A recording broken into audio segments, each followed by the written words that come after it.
Hello friends, आज के इस लेक्चर में हम पढ़ेंगे addition, subtraction and multiplication of two and more vectors.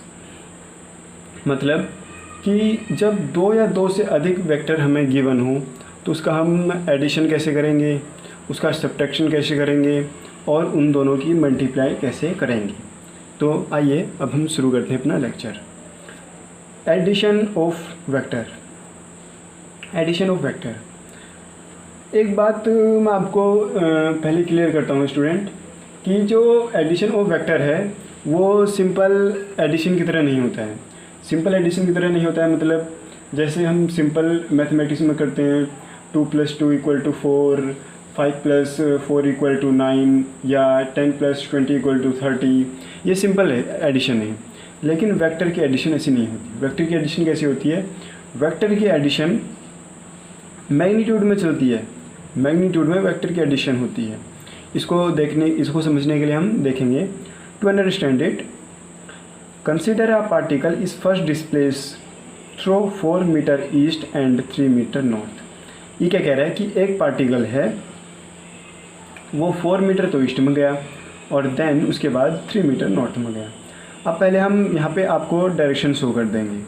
जैसे ये है, इस साइड ईस्ट, इस साइड वेस्ट, इस साइड नॉर्थ, इस साइड साउथ। तो ये एक पार्टिकल है, 4 मीटर वेस्ट में गया। ये पार्टिकल है 4 मीटर ईस्ट में गया और फिर 3 मीटर नॉर्थ में गया। तो इसको ड्रॉ करने का क्या तरीका है? पहले हमने एक वेक्टर एरो लाइन से एक वेक्टर ड्रॉ कर दिया, वेक्टर ए नाम दे दिया, उसका 4 मीटर उसकी लेंथ है। फिर हमने दूसरा वेक्टर ड्रॉ कर दिया, उसका नाम बी है और उसकी लेंथ 3 मीटर है। तो वेक्टर ए जो है उसका हेड वेक्टर बी की टेल के साथ जुड़ेगा, जुड़ गया। ये एक 90 डिग्री एंगल बन गया। फिर इसका आंसर निकालने के लिए इस पर हम एक रिजल्टेंट ड्रॉ कर देंगे। रिजल्टेंट ड्रॉ कर दिया, ये वेक्टर आर हो गया। अब वेक्टर आर को डिनोट किस तरह करेंगे? वेक्टर आर की जो टेल है वो वेक्टर ए की टेल के साथ ज्वाइन करेंगे और जो वेक्टर आर का हेड है उसको वेक्टर आर के साथ, वेक्टर जो बी है उसके हेड के साथ ज्वाइन कर देंगे। कर दिया ज्वाइन। तो इसका मैग्नीट्यूड कैसे निकालेंगे हम? Magnitude of P S equal to √4² + 3² = 5 meter. मतलब ये निकाला कैसे है? ये निकाला है हाइपोटेन्यूज इक्वेशन। ये आपने आई होप पढ़ी होगी 9th क्लास में। 9th क्लास में ये इक्वेशन आती है, 2nd यूनिट या 3rd यूनिट में आती है शायद, उसमें आती है इक्वेशन। तो उस इक्वेशन में क्या कहते हैं कि a² = b² + c², यानी a² √b² + c²। b की वैल्यू क्या है? 4 मीटर और c की वैल्यू क्या है? 3 मीटर।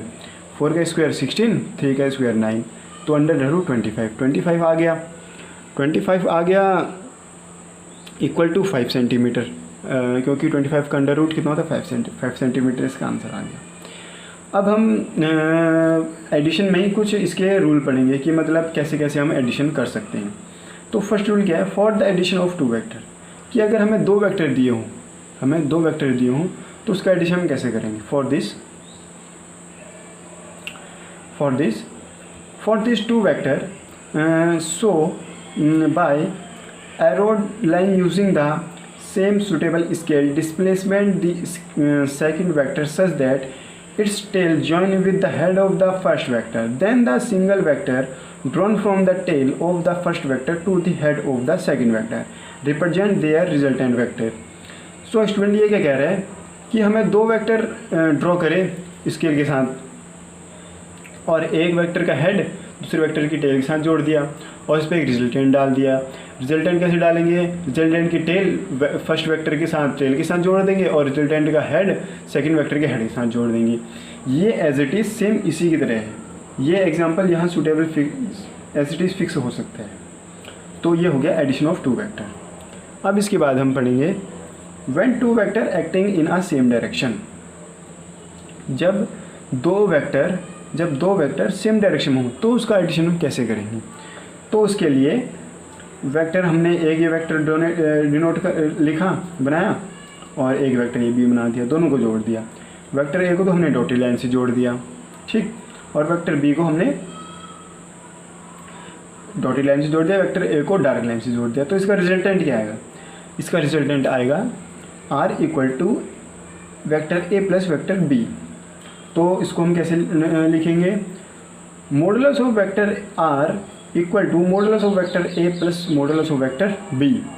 ये इसको लिखने का तरीका है। इसमें वैल्यू पुट करेंगे और हमारा आंसर आ जाएगा। अब हम बात करेंगे व्हेन टू vector are using in opposite direction. जब दो वेक्टर, जैसे एक वेक्टर इस साइड है, एक वेक्टर इस साइड गया और दूसरा वेक्टर इस साइड गया, तो इनका एडिशन कैसे करेंगे हम? जैसे हमने यहाँ दोनों लिखा, ये है वेक्टर ए और ये वेक्टर बी, यानी वेक्टर ए साइड है, ये वेक्टर ए की डायरेक्शन इस साइड है, वेक्टर बी की डायरेक्शन उस साइड है। तो इसको हम कैसे डिनोट करेंगे? तो इसको डिनोट करने का क्या तरीका है? ये हमने वेक्टर ए डिनोट करा और ये वेक्टर बी एक साथ डिनोट कर दी, तो रिजल्टेंट वेक्टर आ गया ये। Resultant vector equal to A vector minus B vector. तो इसको अब हम सम करवाएंगे। Resultant vector of R equal to A vector plus bracket minus B vector. यहाँ पे जो माइनस है ये ही डिनोट करता है कि वेक्टर बी की जो डायरेक्शन है वो वेक्टर ए से अपोजिट है। यहाँ पे ये मस्ट हो जाता है माइनस लगाना। तो इस तरीके से हम ये निकालेंगे। अब इसको डिनोट कैसे करेंगे हम? Modulus of vector R equal to modulus of vector A minus modulus of vector B if modulus of vector A greater than modulus of vector B. यानी ए माइनस बी जब होगा जब ए बड़ा होगा बी से। अगर कहीं पे ये आ जाए कि माइनस ए हो तो इसका मतलब होगा B vector modulus of vector B modulus of vector B minus modulus of vector B greater than minus modulus of vector B. मतलब जो मॉडुलस ऑफ वेक्टर बी है वो ए से बड़ा है। तो ये है इसको ऐड करने का तरीका जब दो वेक्टर अपोजिट डायरेक्शन में हो। अब इसकी हम और कुछ पॉइंट पढ़ेंगे, वो देखेंगे फ्रेंड्स। अब इसमें हम देखेंगे कि जब हमें दो वेक्टर दिए हुए हों और दोनों वेक्टर दिए हुए हों और दोनों वेक्टर किसी एंगल के साथ जुड़े हुए हों, तो हम उसका रिजल्टेंट, तो उसका हम आंसर कैसे निकालेंगे? तो इसके लिए हम देखेंगे। तो फ्रेंड्स इसको सॉल्व करने के लिए हम दो वेक्टर हमने डिनोट करे, ये वेक्टर ए और ये वेक्टर बी। तो अब हमने क्या बताया कि दो वेक्टर हों वो किसी एंगल के साथ जुड़े हुए हों, तो ये हमने 90 एंगल पे जोड़ दिए। अब इस पर हमने एक रिजल्टेंट भी डाल दिया, ये डाल दिया रिजल्टेंट। अब इसको निकालने के लिए हम क्या करेंगे कि यहाँ पे एक इमेजिनरी ट्रायंगल ड्रॉ कर देंगे। इमेजिनरी ट्रायंगल ड्रॉ करके इसका सॉल्यूशन निकल जाएगा। और इसकी एक इम्पोर्टेंट बात क्या होती है कि जो वेक्टर ऐसे होते हैं जो किसी एंगल के साथ जुड़े होते हैं, वो सिर्फ triangle law of vector addition and parallelogram of vector addition से ही निकलते हैं। ये triangle law of vector addition and parallelogram law of vector addition हम अगले लेक्चर में पढ़ेंगे। वहाँ हम इसको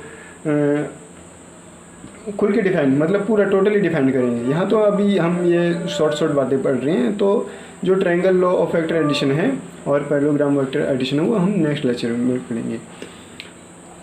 एक बात और बता दूँ मैं फ्रेंड्स आपको कि ये जो ट्रायंगल लॉ है और ये वेक्टर पैरेललोग्राम लॉ है, ये दोनों लगभग एक ही तरीके होते हैं। मतलब यूँ लगा लो कि 60-70% सेम होते हैं, बस थोड़ा डिफरेंट होता है, वो हम नेक्स्ट लेक्चर में देखेंगे। तो अब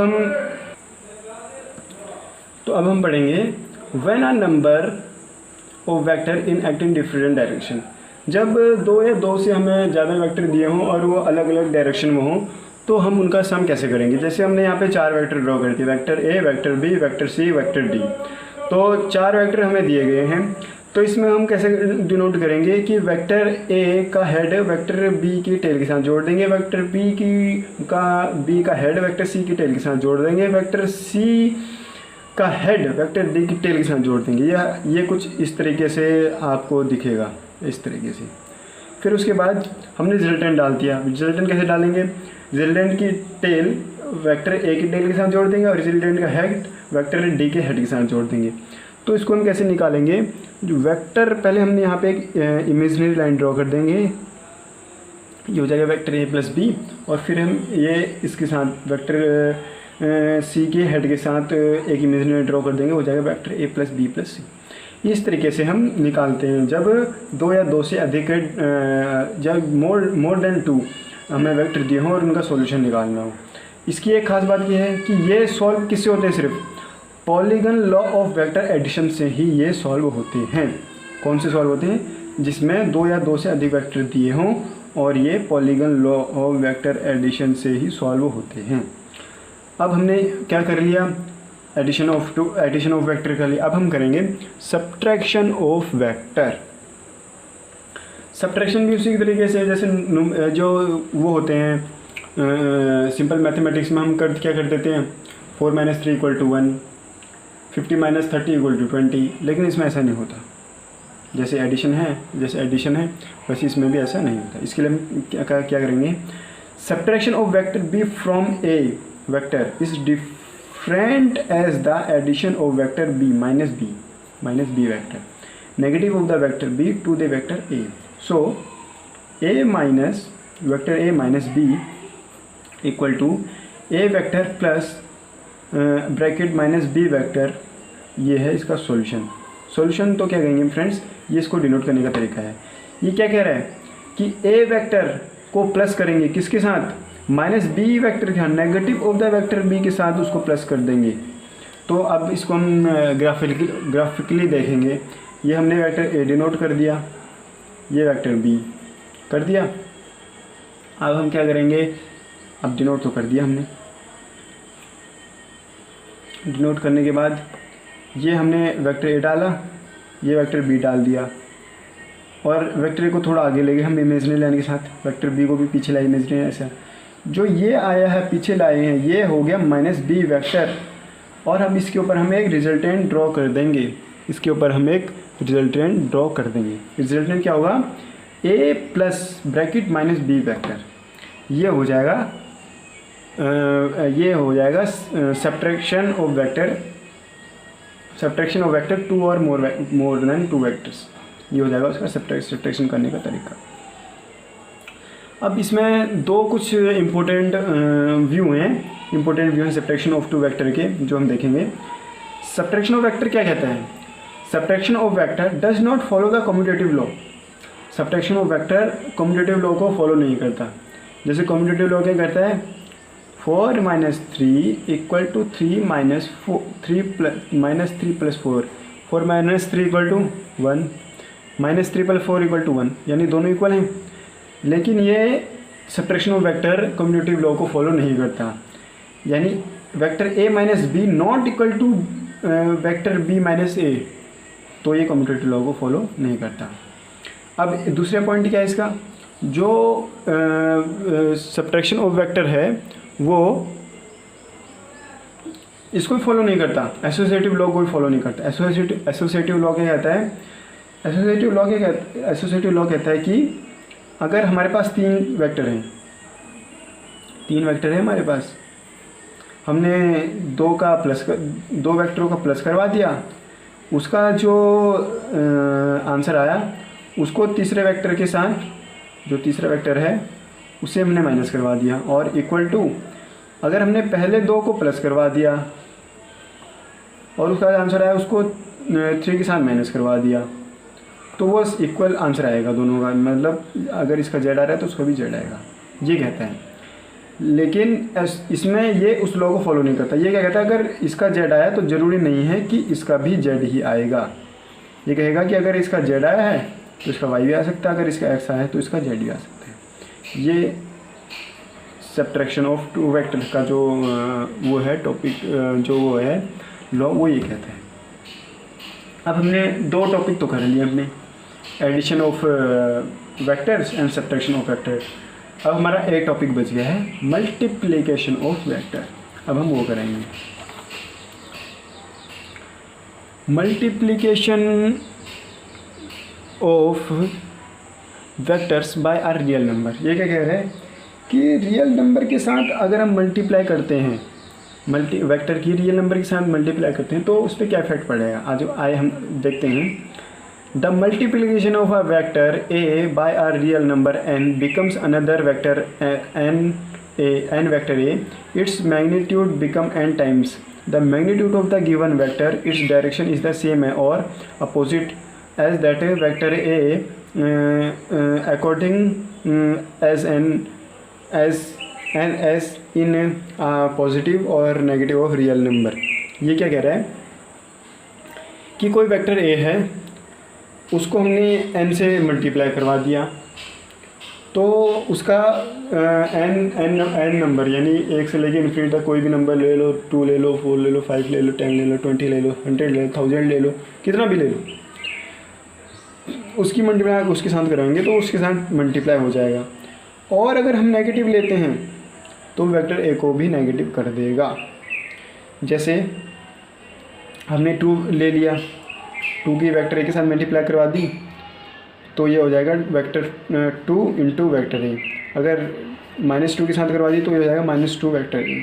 जैसे हमने आपको बताया था कि एन के साथ करवाएंगे या -n के साथ करवाएंगे तो ये वो है। अब -a ना, हमने एक वेक्टर ड्रॉ करा ए और उसको 2 से मल्टीप्लाई करवाया तो उसका डबल आ गया। अब वैसे हमने ए ड्रॉ करा और -2 से करवा दिया तो ये अपोजिट डायरेक्शन होगी उसकी, लेकिन होएगा डबल ही, ए से डबल ही होएगा, लेकिन उसकी डायरेक्शन अपोजिट हो जाएगी। कहने का मतलब है कि चाहे 2 से करवाओ, चाहे 4 से करवाओ, चाहे 6 से करवाओ, होएगा डबल चौबल या 6 इंटू, लेकिन अगर माइनस से हो तो उसकी सिर्फ डायरेक्शन चेंज होएगी, रिजल्टेंट में कुछ फ़र्क नहीं आएगा, सिर्फ डायरेक्शन चेंज हो जाएगी अगर हम माइनस लगाते हैं तो ये है multiplication of vector by real number. अब इसी में एक चीज़ और देखते हैं, अगर हम वेक्टर की मल्टीप्लाई स्केलर से करवाते हैं तो क्या फ़र्क पड़ता है।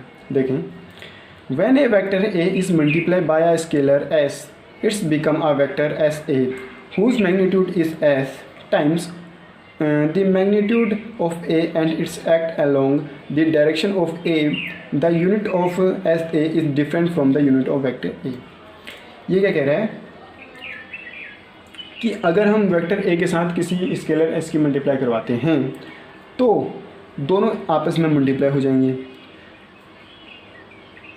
यानी वेक्टर S का मैग्नीट्यूड वेक्टर A के मैग्नीट्यूड से मल्टीप्लाई हो जाएगा। और एक चीज़ ये क्या कहता है कि जो अगर वो नेगेटिव है, मैग्नीट्यूड उसका नेगेटिव है तो उसकी डायरेक्शन भी नेगेटिव हो जाएगी। और एक चीज़ ये क्या कहता है कि जो एस ए की यानी स्केलर इनटू वेक्टर की जो मल्टीप्लाई आएगी वो डिफरेंट होगी, किससे, वेक्टर ए से। इसके लिए हम देखेंगे एग्जांपल।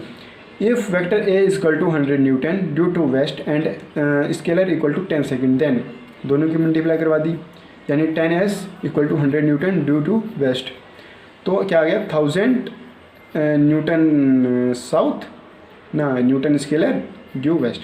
यानी इसकी जो आप देखेंगे कि ये चेंज हो गई है इसकी यूनिट, पहले इसकी क्या थी सिर्फ newton due to south due to west, अब क्या होगी newton is scalar due to west. तो ये था आज का टॉपिक। तो फ्रेंड, आज के टॉपिक में हमने क्या क्या पढ़ा। आज के टॉपिक में हमने पढ़ा कि एडिशन ऑफ वेक्टर्स और subtraction of vector, multiplication of vector, ये हमने आज के टॉपिक में पढ़ा। तो फ्रेंड्स, आज का टॉपिक आपको कैसा लगा ये हमें बताइए, कमेंट सेक्शन में जाइए और कमेंट करिए, और हमारे वीडियो को लाइक करें, शेयर करें, अपने फ्रेंड्सों के साथ शेयर करें ताकि उनकी हेल्प हो। और जो हमारे चैनल है, अगर आप हमारे चैनल पे नए हैं तो चैनल को सब्सक्राइब करें और बेल आइकन को प्रेस कर दें ताकि अब अगर हम कोई वीडियो डालें तो आपको उसका नोटिफिकेशन जल्दी से जल्द मिल जाए। तो आज के लेक्चर में बस इतना ही। So thank you friends.